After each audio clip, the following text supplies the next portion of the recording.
기후가 쓰여졌고 카메라의 문제로 다시 계속해서 연결해서 하겠습니다. 사법 공간 사무 박탈했고 그다음에 경찰권 군대를 해산했으니 나머지 그나마 어느 정도 국가에로서의 국격을 줄 수 있는 요 치안권도 있죠. 이것도 박탈해버려야죠. 경찰까지 박탈. 1910년 6월에 박탈했고 드디어 1910년 8월 22일에 한일 병합조약. 한일 병합조약. 원래는 병탄조약이라고 이름 붙였습니다. 근데 일본인 중에 하나가 야 병탄이란 말은 너무 우리가 침략적인 단어지 않니? 그래서 병탄이란 말을 쓰지 말자. 침략적인 단어가 아니라 거기 오타 난 거예요? 어디? 병합이 합병이에요? 한국 병합조약이 맞아. 네, 검색했어요. 잘못 그게 적혀있어? 한일 병합 합병 적혀 있어요. 아 미안해. 뭐가 맞아? 저거 적으면 되는 거예요? 저거 적으면 이거 적으면 이거 적으면 돼.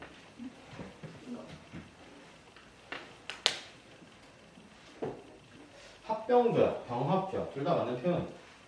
어떻게 보면은 자 그렇고 어쨌든 이걸 병탄조약이라 부른다 라고 하고 그래서 병탄이란 말이 너무 침략적인 단어이기 때문에 이렇게 조금 유화해서 일본 입장인 거죠. 일본 입장에서 이렇게 유화해서 불렀고 일진회가 심의를 결국에는 뭐가 바뀐다? 국가 자체가 이렇게 국가 자체가 바뀌고 이제 대한국 제국, 대한제국으로서의 나라는 어디에도 쓸 수 없는 또 우리는 어디에 식민지 된다? 일본에 완벽하게 식민지가 되고 자 이렇게 해서 조선 총독이 최고 통치자, 더 이상 왕이 아니라 총독이 최고 통치자 되어 버리는 거죠. 네. 한국 병합조약이랑 한일 합병조약이랑 같은 거예요? 같은 거지. 자, 이거는 이제 순종. 이 사진이 왜 여기 있을까? 순종지기. 순종지기가 순종의 영신왕이 있을 때, 정미 7조약 당시에 그 사진을 찍은 모습이고, 그다음에 여기 바로 한일 병합조약, 한일 합병조약 했을 때 그 원본 그 문서다라고 볼 수 있습니다. 원본 문서. 자, 다음 이제 의병 항쟁입니다. 의병 항쟁. 우리가 이렇게 해서 국권 침탈되는 과정을 계속해서 봤고요. 국권 침탈되는 과정을 봤고, 그 사이사이에 있었던 의병들. 우리 다 봤던 거야. 한 번 더 리핏한다. 반복해서 본다라고 생각하면 됩니다. 의병 항쟁의 첫 번째, 을미사병과 단발령에 의해서 일어난 상황. 일어난 의병. 뭐지? 그렇지. 을미 의병. 안 어렵지? 그냥 을미. 사면에 의해서인가? 을미 의병. 라고 보면 됩니다. 주도 세력은 보통 유생층이었고요. 그 다음에 동학의회 잔여 세력도 있었고, 그 결과적으로 아간 파천 후에 고종이 단발령을 폐지하고, 단발령을 다시 취소하고 의병 해산을 요구를 하니까, 권고하니까 자신적으로 해산했다. 그래서 일본 농민들은 뭐를 조직했다? 아까 대한 3인 논설 13조목을 발표하고, 그 다음에 금강 개발권과 철도 개발권을 그치 다른 나라에 넘기지 말라고 하는 활빙당을 조직하기도 했다. 볼 수 있는 겁니다. 1900년에 활빙당 조직이 됐죠. 자, 다음 이제 을사의병입니다. 원인은 뭐지? 일사의병. 아닌데. 단발령은 을미의병이고 일사조약. 을사, 그치. 을사, 늑약, 을사, 조약 다 맞는 표현이야. 을사, 늑약, 을사, 조약 다 맞는 표현입니다. 이거는 또 아까 봤어요. 우리 신돌서 태극 날고도 있고 유생뿐만 아니라 누가? 평미. 그렇습니다. 평미. 평미일시 일병장 활약. 영덕 지역에서 활약을 했다고 했었죠. 바로 요 군. 그래서 한 번 더 본다고 아까 얘기를 한 게 요 시기인 겁니다. 자, 다음은 이제 고종의 강제 퇴위와 군대 해산 등으로 인해서 그 다음에 정미 7조약 때문에 군대가 해산이 된 거죠. 그래서 일어난 위병. 그래서 정미 7조약 때문에 군대가 해산됐기 때문에 그때 일어난 의병을 정미 의병이라고 정미 의병. 양반 농민 상인 포수 등 다양한 식물 더 이상 평민 의병장이 그다음에 유생층이니 다 필요 없어. 모든 웬만한 계층이 전부 다 모여가지고 의병 협력했고 그다음에 군대가 해산이 됐죠. 왜 군대 갈 거 없잖아. 내 직장을 잃게 한 저 일본 놈들한테 총구를 건네야 돼. 그래서 해산된 군인들이 의병에 합류를 하는 거죠. 자, 여러분 요 사진 많이 봤을 겁니다. 요 사진. 아니 안 봤어? 처음 보는 거야 혹시? 자, 여기 보면은 군인도 있고요. 그 다음에 완전 어린아이도 있고. 귀엽다. 그 다음에 보면은 각종 다양한 계층들이 모였다라는 것을 알 수 있는 사진인 거고, 요거를 모티브해서 만든 드라마가 있죠. 바로 미스터 선샤인의 마지막 장면. 안 봤는데. 이렇게. 그래서 요거를 딱 아까 그 사진을 모티브 해가지고 이런 식으로 마지막 장면을 그린 게 바로 미스터 선샤인인 거죠. 자, 이렇게 장미 이동이 일어났고, 그래서 이 일본 놈들 본때를 한번 보여주겠다. 우리가 모이면 무섭다라는 거 보여주자. 그래서 13개의 도에서 창의를 해서 일본이 있는 서울로 진격을 합니다. 이거를 뭐라 한다? 13도 창의군이라. 13도 창의군. 자, 이때는 그래도 양반 유생이 의병장의 중심이 돼요. 경문 돌리는 이런 것들 다 양반이 좀 시켰죠. 노비를 시켜가지고, 신분제 폐지까지 또 어느 정도 남아있네. 그런 것들 시켜가지고 경문을 많이 보내가지고 우리 서울에 모여서 다 같이 진격을 합시다. 대표적인 사람이 이인영과 허우예요. 둘 다 영남 사람입니다. 여기 문경, 여기는 선산구미 사람이에요. 그래서 이 이인영이 가장 총대장이에요. 이인영의 사람이 총대장으로서 이제 각국 영사관의 의병을 국제부사 교단에 인정하고, 그다음에 뭘 한다? 서울 진공 작전을 펼칩니다. 여기 시선창이고 이렇게 여기서 많이 들어갔고, 여기 신돌수도 있는 거고요. 그래서 서울 진공 작전을 펼칩니다. 1908년. 그래서 한양에 다 왔어. 이제 들어가기만 돼. 사대문 안에 들어가야지 경복궁이 있고 많은 궁들이 있고, 그다음에 일본이 거기에 주둔하고 있으니까 그 사대문 안까지만 들어가면 되는데, 거기서 손대문 밖에서 진을 치고 있다가 갑자기 누가? 이인영, 이분의 아버지가 돌아가셨다고 전가를 합니다. 근데 깊은 호심이 있었던 이 이인영, 돌아갔어요? 아버지의 3년상을 치르기 위해서 나는 돌아가겠다 하면서 총대장 자리 버리고 돌아가요. 그래서 결국엔 어떻게 된다? 딸렸네. 실패. 총대장이 아버지 돌아가서 돌아간다. 여러분이 만약에 그 밑에 있던 장수나 아니면은 군인이었다면 무슨 생각이 들겠어요? 어이없어요. 일본한테 질 것 같으니까 도망간다 라고밖에 생각하지 않습니다. 또 사기가 떨어질 만큼 떨어지겠죠.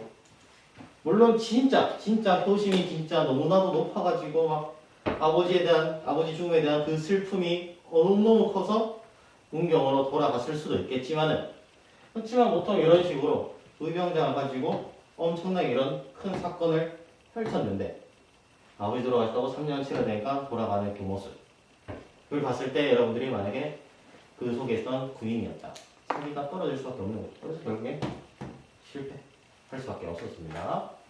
여기 바로 서울 진공작전의 모습을 모형으로 만들어 놓은 곳이라고 합니다. 그래서 선생님은 좀 나와봤고, 자, 의병항쟁의 마지막입니다. 의병항쟁이라고 할 수 없고, 이거는 의병항쟁에 대해서 일본의 대응이다 라고 볼 수 있는 겁니다. 일본의 대응이라고 볼 수 있어요. 자, 일본의 남한 대토벌 작전. 남쪽에 있는 한국, 특히 전라도, 경상도 이런 쪽에서 많이 의병이 발생한다. 또 13도 창의군을 보면, 아까 지도를 하나 보면은 거의 다 남한에 다 속해 있어요. 그러니까 남한 대토벌 차축해서 이 의병들을 다 쓸어버려야겠다 라고 생각한 거죠, 일본이. 그래서 대대적인 의병을 토벌합니다. 그러니까 더 이상 이 한국 땅 안에서는, 남한 쪽에서는 우리가 의병 생활을 할 수가 없다. 그래서 우리 어디 간다? 국외로 떠나야겠다, 해외로. 근데 해외로 갈 만한 쪽이, 그치, 만주 쪽인 거죠. 그래서 간도, 연해주 쪽으로 이동하는 거죠. 배를 타고 가는 것보다 걸어서 올라갈 수 있는 곳이다, 육지를 통해서. 그래서 해외 독립운동의 근거지를 마련할 수 있는 계기가 되었고, 나중에 이제 1910년부터 시작을 해서 힘을 키우기 시작해서 1920년 무장 투쟁이 여기 간도 연해주에서 여러분들이 대표적으로 알고 있는 청산이조트, 그 다음에 홍범도의 봉산도 아니고 봉어동 전투 등에 이제 여기서 일어날 수 있었던 계기가 된 거죠, 어떻게 보면은.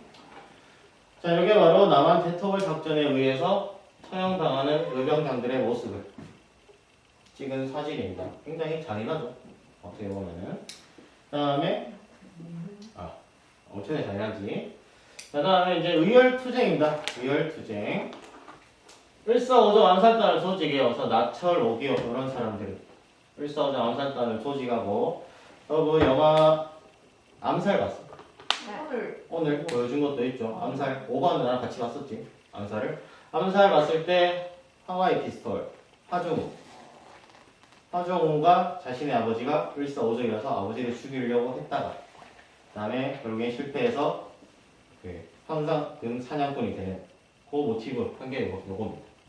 하정우의 캐릭터를 요 모티브를 삼아가지고 만든 거고요. 그 다음에 내국노였던 이완현 처단시도 이재명이라는 사람이 했었고 그 다음에 샌프란시스코에서 아까 얘기했었죠. 그치 스티븐스 외교 고문이었던 스티븐스를 저격해서 죽여버립니다. 장인한 정명이라는 사람이. 근데 신기하게도 진짜 신기하게도 이거에 대해서 조금 얘기를 해주자면 장인한과 정명은 서로 모르는 사람입니다. 서로 모르는 사람이에요. 근데 두 사람 다 같은 시기에 스티븐스를 저격하러 갔어. 같은 날에 같은 장소로. 모르는 사람입니다. 하늘이 내려 그렇지. 그래서 모르는 사람이 가가지고 이제 총을 쐈는데 장인아니었나? 그 어깨에 총을 맞아. 정명을 쏜 총에 반대일 수도 있고 내 지금 기억이 좀 가물가물해가지고 총에 어깨를 맞아. 그 와중에 쐈는데 이 스티븐스가 총에 또 맞습니다. 그래서 이 스티븐스는 죽고 또 장인한 정명원의 여스피 저격에 성공했던 거죠. 어떻게 보면 서로 모르는 사람이었는데 불구하고 그 다음에 안중근 의사 아까 누구 저격했다 했지? 이토 히로부미 어디에서? 중국의 하얼빈역에서 그렇지 하얼빈역에서 하얼빈 맥주 참 맛있는데 모든 게 다 그쪽으로 연결이 되네. 자, 소대탄 때 이토 히로부미가 저격을 당했던 거죠. 자, 안중근 의사의 요거는 유명하죠. 네. 유명하죠. 약지에 끊어가지고 피로 혈서를 쓰고 다음에 도장을 찍은 모습. 그래서 이거를 보통 보면 이런 식으로 찍었다. 이렇게 찍었다. 할 수 있는 겁니다. 자, 근데 안중근 의사에 대해서 조금만 설명을 할게요. 조금만. 물론 이 발언이 굉장히 좀 위험할 수도 있는 발언이긴 한데 자, 안중근 의사는 원래는 히토 히로부미를 굉장히 좋아하는 사람이었습니다. 왜냐하면 동양 평화론을 통해서 이토르비가 말한 그 동양이 힘을 키워서 서양에 맞서야 된다. 이런 것들을 굉장히 심오한 사람이에요. 중국과 일본과 조선이 힘을 합쳐서 서양의 열강 세력들을 물리쳐야 된다. 이런 식으로 얘기를 했던 거를 신봉했던 거지. 그래서 이 안중근은 원래는 이토 히로를 좋아했는데 근데 알고 보니까 그 이토 히로부미의 동양 평화론은 일본 중심이었던 거야. 그러니까 조선을 일본 따라가. 그러고 하니까 그 뒤에서야 이제 내가 배신당했구나 라고 생각해서 이제 이토 히로부미를 암살을 했던 거고. 자, 안중근이 이토 히로부미를 죽였죠. 이게 일본 입장에서는 대대적인 테러범인 거야. 일본 입장에서는. 우리 입장에서는 구국의 용이지. 안중근 당연히. 일본 입장에서는 테러범인 거죠. 그래서 이 테러범의 아들들이 있었습니다.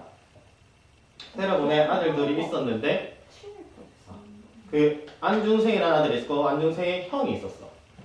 그 안중생 형이 지금 기억이 안 나는데 안중생 형과 안중생이 둘이 걸어가다가 누가 갑자기 건네준 떡을 먹고 형이 죽었습니다. 안중생 바로 옆에서. 바로 옆에서 죽는 걸 보니까 안중생은 벌벌 떠는 거죠. 나는 잘못한 것도 없는데 아버지가 이토 히로를 죽였다 해서 형이 떡 먹고 죽는 모습을 바로 옆에서 지켜보는 거예요. 바로 옆에서 지켜보니까 안중생은 살려면 어떻게 해야 돼? 친일을 할 수밖에 없는 거예요.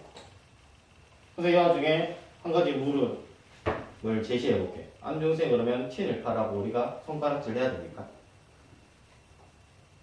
어떻게 보면 연좌제 하는 거네요. 또. 라고는 생각을 많이 할 수 있는 거죠. 물론 그 안중생은 나중에 그 사이토 마코토의 양아들이 되면서 그 다음에 사이토 마코토 그 이토 히로부미의 아들을 찾아가서 우리 아버지가 저지른 가오를 내가 대신 사과하겠다 이런 식으로 하기도 했어. 일본의 정치적인 거지. 일본의 굉장히 정치적인 계산에 의해서 움직였는데 그러고 나서 나중에 미국으로 건너가서 미국에서 자신의 아들이 의사가 되고 지금 잘 먹고 잘 사는데 사람을 친일파라고 손가락질 할 수 있을까라는 생각이 들죠. 어린 나이에 자신이 형이 죽는 걸 봐. 아무것도 모르는 나이에. 내가 언제 죽을지 모르는 그 두려움을. 이런 이제 일제강점기에는 이런 부분들이 좀 많이 있습니다. 우리가 영화 뭐 암살, 그다음에 밀정 이런 것들 보는 거 있죠. 이 밀정에 보면은 송강호 역할. 일제의 경찰이었는데 독립군을 도와주는 경우도 있고, 그다음에 독립군이었는데 오늘 암살에서 이정재 역할이죠. 암살에서 이정재 역할이 원래는 독립군이어서 총알이 막 6발 박혔다 막 이렇게 하잖아. 그렇게 하는데 나중에 보니까 우리 동지 3명을 팔아먹고 결국에는 누가 친일파야? 끝에가 친일파를 벗기 때문에 이 사람만 친일파인 건가? 아니면 그 전에 잘 먹고 잘 살기 위해서 일본 경찰에 있던 그 사람은 친일파가 아니게 되는 건가? 라는 생각을 많이 하게 되는 거죠. 그런 것들을 판단은 내가 하는 게 아니고 여러분들이 하는 거지. 듣는 여러분들이 하는 겁니다. 자, 오늘 수업은 여기까지 하도록 할게요. 우와.